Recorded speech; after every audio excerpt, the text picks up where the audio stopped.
Hey, thanks for stopping by Career Cantina. My name is Steve Patrizzi. I've hired hundreds of people and interviewed thousands of job candidates at companies like LinkedIn, Pinterest, Microsoft, the Wall Street Journal, and more. And I've seen the good, the bad, and the ugly in terms of how job candidates handle the interview process. A lot of times you can tell that people are taking advice from career coaches or gurus or career ninjas. And the problem is a lot of those people haven't hired somebody in a really long time, if ever. So what I'd like to do to help people be better job interview candidates is share real tips from real hiring managers. So if that sounds like something that would be helpful to you, please hit the subscribe button on this channel. It doesn't cost you anything, but it does help the channel. And hit the little bell notification that pops up after you subscribe. And this way you'll get notifications when we upload new content. Thanks so much, and let's get into it.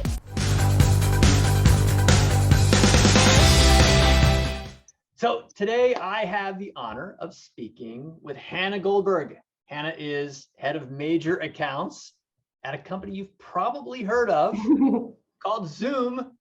I'm guessing if you're listening to this conversation, you've probably used their product once or twice over the past 2.5 years. Before working at Zoom, Hannah worked at LinkedIn, where she had a long and very successful career. It's actually where I first met Hannah. She and I were sort of co-founders of LinkedIn's advertising business. And over the course of her time at LinkedIn, she's had a number of hiring manager roles. And so Hannah has hired a lot of people over the course of her career. She's seen the good, the bad, and the ugly of the interview process, the hiring process. And so today we want to talk about how to be a better interview candidate. What to do, what not to do, not just at Zoom and not just at LinkedIn, whether you're currently interviewing or plan to be interviewing in a couple of months or even in the next couple of years. How can you be the best possible job candidate? That's what we want to talk about today. And so Hannah, thank you for being here and carving out time. Let's dive in and let's start with, what does the head of major accounts at Zoom actually do? Wonderful. Well, thank you, Steve. This is my honor and privilege to reconnect again. As he shared, we started a long time ago in 2007, and that was the start of everything for me. So this is very fun, and it's about a topic that matters more than anything, because it's the basis of what we do as individuals that creates opportunity for us in every area of our life. So it's near and dear to me. Now I am at Zoom, which I love that we're using for this conversation. I joined a little over 3 years ago. And what my organization does is we support current and future strategic customers of Zoom, and we sell our full platform. So it's a sales organization that we partner cross-functionally to support these companies who are looking to connect in all ways, internally and externally. Which I have to think almost every company is looking to do. It has been, it is, who knew? I actually always say this, which you'll think, give a giggle about, but LinkedIn, after spending 11 years there, the vision was all about connecting the world's professionals to make them more productive and successful. And I thought when leaving LinkedIn, I was going to have realized that vision more there than anywhere else. And then joining Zoom over the past few years, I can say that that vision has been continued and near and dear to what I and we are doing at Zoom. That's quite a through line in your career here, that those all Yes. come together. So Hannah, zooming out a little bit, how many people do you think, if you had to just take a stab at a number, how many people do you think you've hired over the course of your career? I mean, at Zoom, just in 3 years, I've probably hired 100 in just a short amount of time. So, a couple hundred people, and that's for my direct world, maybe 150 to 200, but then indirectly, I'm part of a ton of interview processes and cycles based on my role and the cross-functional leadership organization as well.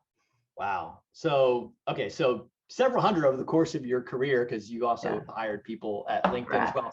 And if you were to also take a stab at, how many people do you think you've interviewed? That's going to be a much greater number, right, than the number you've hired.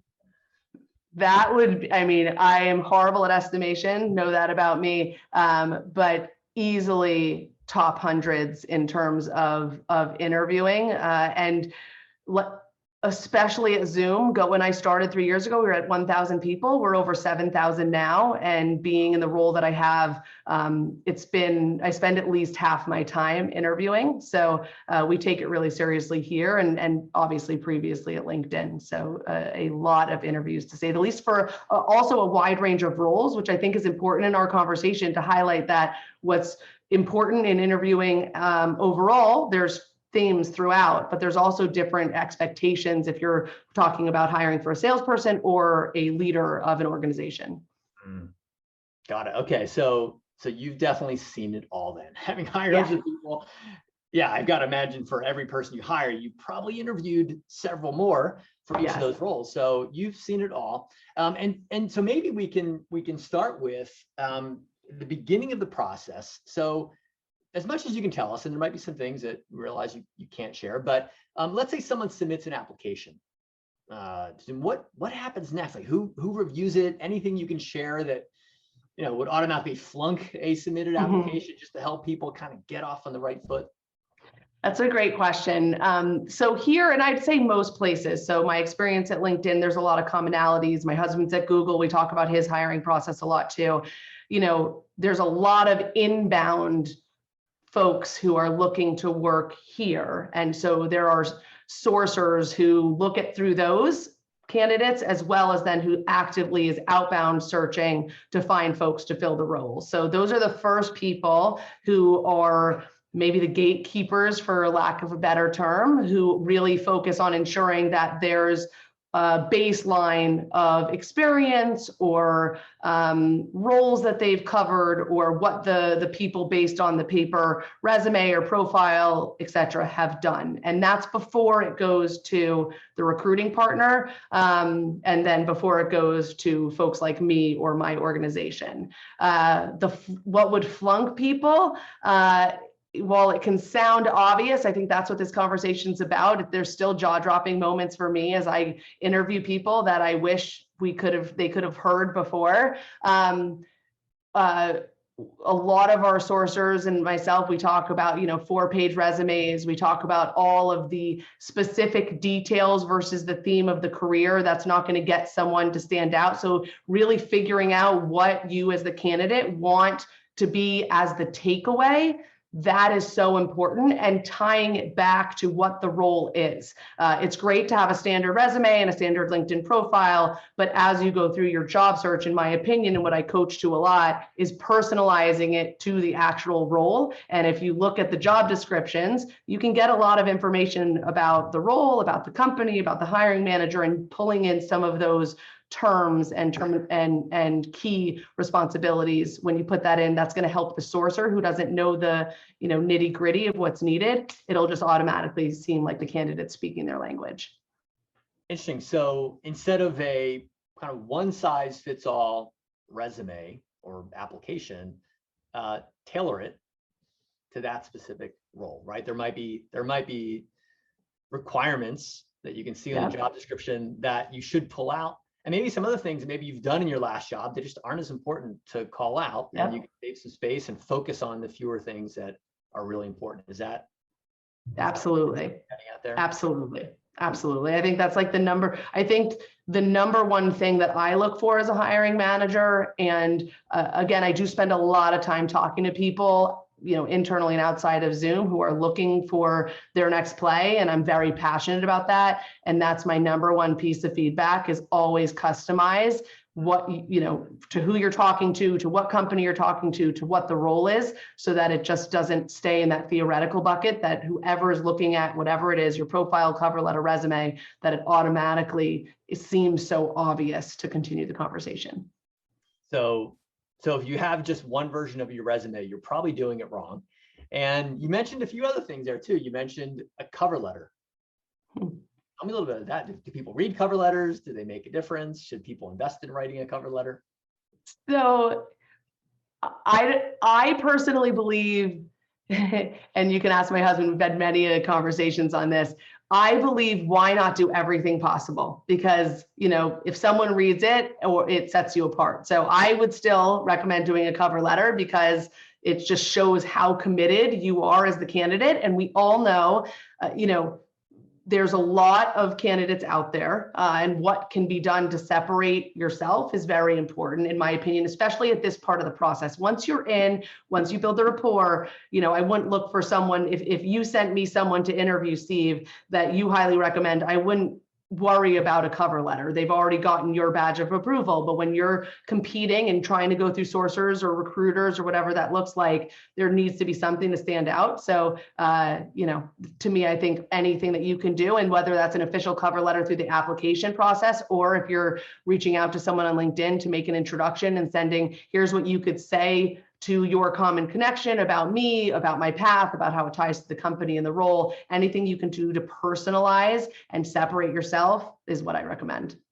Got it. So yeah, some kind of differentiation. And if you have a referral, someone's referring you, great. If you don't have that, your cover letter is a great way to differentiate, because I'm imagining a company like Zoom is getting hundreds of applications and resumes for probably every single position. Absolutely. And I've hired people, it's not officially a cover letter, but I've hired people who have sent me such personalized messages to my LinkedIn inbox based on doing some of this that we're talking about. And my recruiter has passed folks on who have been so persistent and authentic in their personalization of their outreach. So no matter what the candidates do, there's a lot of different touch points that you can have as the candidate that will supplement a standard application, a cover letter, resume, profile, to really have part of the package. Got it. So let's say, so it sounds like the application comes in, there's a recruiting partner. Yep. Is the term I heard you use. They're sort of the first level, and they get past, that person feels like, hey, this is worth passing on. It goes to you. The person will usually go to my actual recruiter. So there's the sourcer who partners with the recruiter, and then there's the lead recruiter who will then be the first conversation at Zoom. It's obviously everything is via Zoom, and they'll have that first session, a 30-minute, first round where they share about the role, they ask questions, and they make sure that there's a fit. And in terms of the flunk, to answer that question proactively, some people come to that conversation not prepared about Zoom, not prepared about the role, haven't done the research, and they will never make it to me, even if they would be right for the role. They didn't personalize it or do the research. And so at every phase, I would just remind all of us, even if our credentials are such a shoe-in and we feel so confident that we should have that relationship and connection, the recruiters and the sourcers have such an important role to protect the time of hiring managers, which is so important, so that when they get to the conversations, they're the right ones. So taking them merge. Got it. And so maybe we could double click on that a little bit there. So what you mentioned, research the company. Are there specific areas that you're looking for that this person has studied, or you can tell they've done their homework on certain topic areas, or? So, after they go through for the recruiter conversation, I think you have to have the high level information about the role, the company, the values, do your research on the leadership team, et cetera, anything that you can do. When you get to the hiring manager, I think before that conversation, it goes even further. There's a ton of platforms out there, from LinkedIn to Twitter, still stock, Facebook, Instagram, anything you can to find out about the hiring manager. To me, there's no reason not to, and you can figure out what's important to them in addition to complement with the research of what you did on what's important to the company and the role. And then for that, conversation, it can be less theoretical. Something I struggle with in first conversations and really throughout the interview process is if it never gets to the tangible level and it always stays as if you're talking about any role, any company, there's nothing there. There's nothing backing it up. I'm looking for tangible takeaways that separate the candidate from the masses that are memorable, that are relevant, that are tangible and tactical, and that, you know, solidifies the rest of the interview process. So by the time they get to you, they really should have a good understanding of what the role is about. Yeah. So that you can have more of a conversation around that specific role, right? And not just kind of high level. Yeah, there's too much out there. And when I get to interviews for whatever the level and whatever the role, when it's clear it's theoretical, and when I pass back and say, okay, you know, what questions can I answer? This is a two-way conversation. When they are such generic questions that they're asking me on things that they could find anywhere, it just shows that they haven't done the research and aren't, you know, I want to hire someone who's going to ask different questions, who's really seeking to understand, because this is truly a two-way conversation and they care about pushing from what they could find out there on their own. So I definitely believe throughout all of this conversation so far that customization, personalization, research, true curiosity is what sets candidates apart, because you want to hire people who are curious and you want to hire people who are resourceful, and how someone handles an interview process, in my opinion, can really separate themselves that way. That curiosity, because and I've experienced this as well, where people will show up and it feels like they're asking questions because they read somewhere. Exactly. Like, always make sure that you ask some questions of the hiring manager, and it seems like, you know what, you probably know the answer to this question. I think you're only asking the question to ask a question, which is not the point. The point of asking the question is to get answers. Yep. Help you figure out if this is the right job for you as a candidate. And ideally, it's because you've done as much research as you could and you couldn't find the answer. And that's a good use of time for the hiring manager, right? Exactly. Like, I can't find it. I probably can only learn it by actually asking you. And that's going to be a much more productive conversation, right, than the kind of just perfunctory questions that people throw. 100%. And something I experience a lot, if anyone has seen my LinkedIn profile, it's all about how I believe in being human-centric, and it talks a lot about my commitment to giving back and my personal, you know, interaction with my professional life. And a lot of people, when we get to the questions, they're using it as a way to show me that they did the research on me, which that's nice. As I said, I expect that, because I do that anytime I have a conversation with a customer, or when I was searching for my role. What I really care about is that the actual curiosity, you know, not the Betty Boop eyes. And so making sure you're taking the time to think through what matters that you're looking for in your next play, why, the company, the role, how you could add value, or if you feel like you have stretches for that role, what could help fill those stretches, and really putting some thought into it. Mm. So yeah, ideally the candidate is already imagining themselves in that role, and exactly. already thinking through, okay, how can I really push this forward? So let's say that conversation goes great. Let's say that the candidate shows up and they've demonstrated a real sense of curiosity for the role and for the company. It's clear that they have already been thinking about, you know, kind of what to do in that role, and you love everything, and they've set themselves apart. They've had something that's really differentiated them through that whole process. What happens next? If you give them a thumbs up, or I'm not sure if there's another kind of rating system there, but what happens next? So we give them the thumbs up. There you go. And then they go to the team. So personally, and I say this all the time to candidates, I have always spoken in we as an identical twin. And I believe in hiring. Every single person I've hired as part of my org has been a we, and that means bringing in folks who work for me, folks who I partner with, and folks who would be impacted by the candidate if they were to take that role. So they go, and depending on what role we're talking about, they will then meet with, if I'm not the hiring manager, they would speak with the hiring manager, but then, so I'll use for salespeople, they would speak with their frontline leader. They would do a selling exercise with another salesperson and another leader.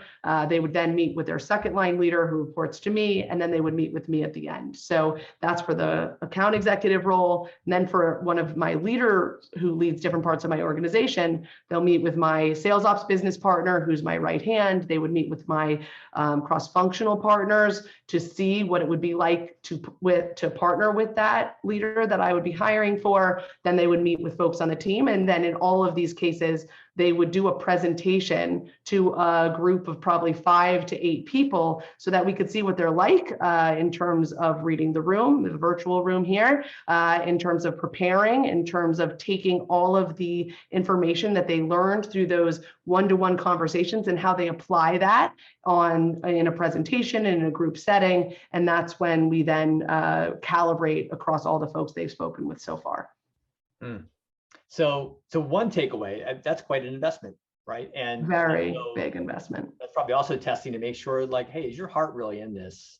It's a good way to weed out, like, is this person just kind of going through the oops here? For that, you mentioned a few different conversations before the presentation. I think, does the presentation only happen if they make it through the first set of conversations? Correct. You have to get the thumbs up before we put the full resources in place. And that's when we level up. So if I'm hiring for a leader who will directly report to me, that's when I'll have my CRO, my head of North America, they will join the presentation so that they've had the interaction with me and some folks on my team or cross-functionally, but that's when the executive team is officially involved as well.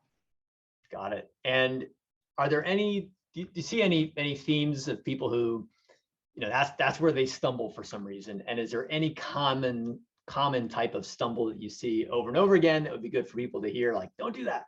Yes, there are. And I say this as someone whose husband calls her Captain Empathy. So, but one thing that I see a lot in these moments and it could be the one-to-one interviews or it's very pronounced in these presentations, it's where people don't manage the time of how much they want the company to get to know them personally with what their plan will be for the role. I see so often candidates get stuck in the connecting, which is so important, telling their story, which is so important, and don't translate it to how it relates to the role, that there's, 10% of time left where they're talking about what their plan would be and how they would leverage what they've done before to really succeed in this role. And that's where it's rushed. And when you hang up one of those calibration sessions after the candidate leaves, you want everyone to be able to tangibly, like I said earlier, know what that person's plan how they would execute, what they've experienced and how it's relevant, and what are the stretch areas, which we should, in my opinion, always hire folks who have stretch areas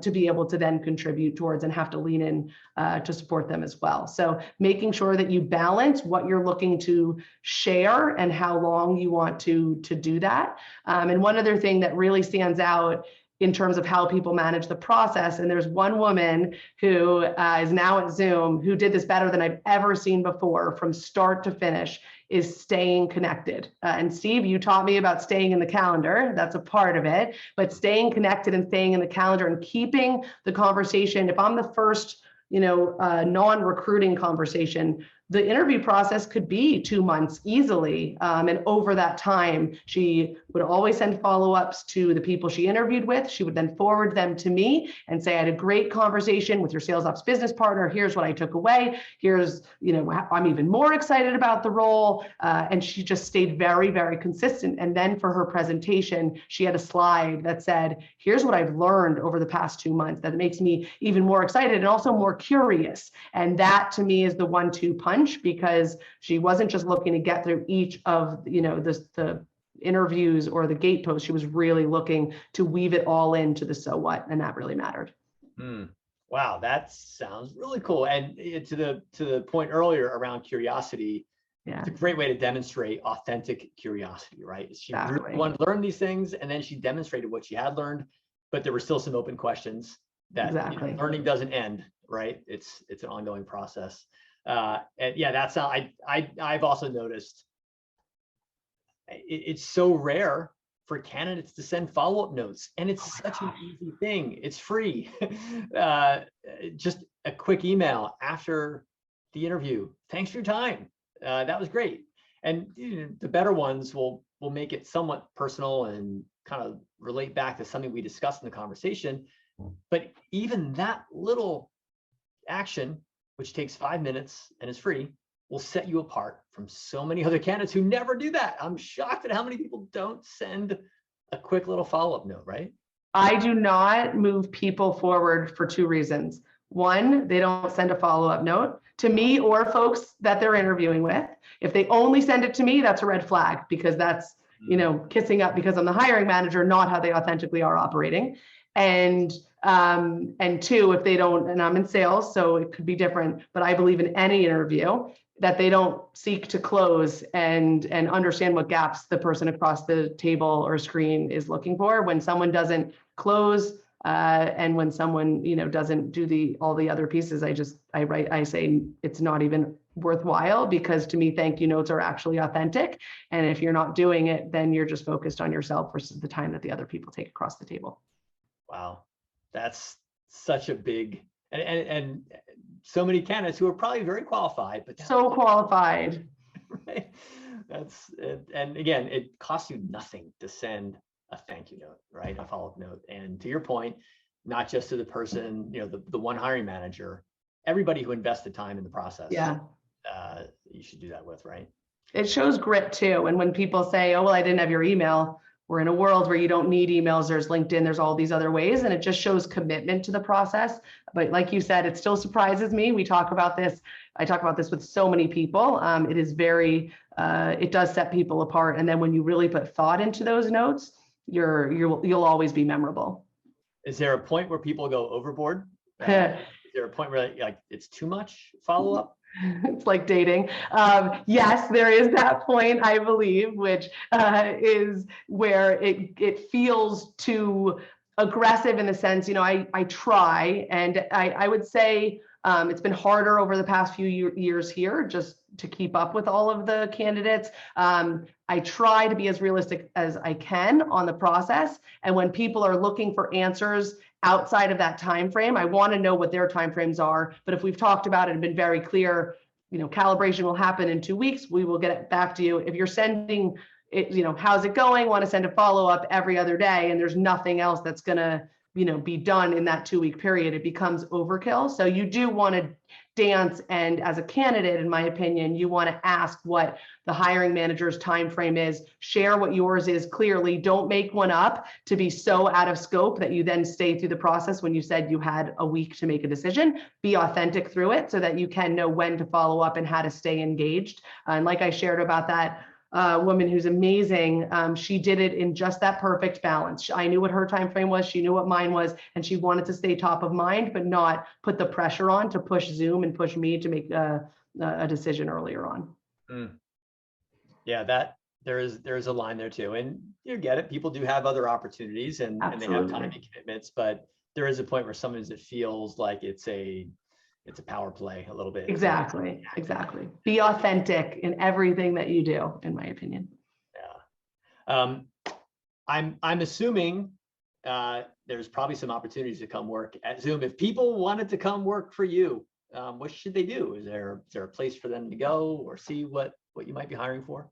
Yes, and there always are. And even when there are not roles, and this is another thing to take away, when there are not roles, it does not mean you cannot and should not do everything possible to get a job at that company. I will say that I've gotten many of my jobs by reaching out to people that I did research to find because I was passionate about the company and personalized all of those interactions. So if you are interested, obviously, as we said from the beginning, my org and title is all around major accounts. So you can go to the Zoom website, you can go to LinkedIn and look up Zoom, and you'll see all the openings by looking at major accounts that will come up for salespeople, as well as leadership roles. And you can reach out to me. I will do my best. My LinkedIn messages are something that I try to do in my late night shifts, but truly just see who else you know at the company, see who's a second degree of someone that is at Zoom, and see if they would be open to passing your information on, and stay very connected that way. And obviously after 11 years at LinkedIn, I would say set up job alerts at Zoom and things like that. So we are hiring and doing anything you can to build relationships with people at the company that is interesting to you, whether or not you're ready now or in the future, whether or not I'm ready now or Zoom's ready now because the role is not open, having those relationships so that when roles do become open, you're top of mind. That's what sets people apart. And I've hired many people who I've just built relationships with because they've reached out at a time where I may not have had that specific role, but when that role came available, they were my first call. For all of the things that have changed in the almost 15 years since you and I have known each other, relationships matter has not. That is still a constant, right? It's so important. I'm so grateful that I have this relationship with you. Boy, I learned a ton from this conversation, and I'm assuming that anybody who listens will also have learned a ton. Hannah, thank you so much for everything you shared. This was awesome. And I hope this helps everybody become the best possible candidate they can be, whether they're interviewing now or in a couple months or in a couple years. Take this advice. A lot of things you shared are pretty simple, kind of intuitive things. Do your homework, find a differentiator, follow up, be relevant, and show up as if you're really taking this seriously, right? Yeah. That's the most respectful thing to do for all parties involved. So Hannah, thank you so much. This has been amazing. I can't thank you enough. Thank you, Steve. My pleasure, and so appreciate you.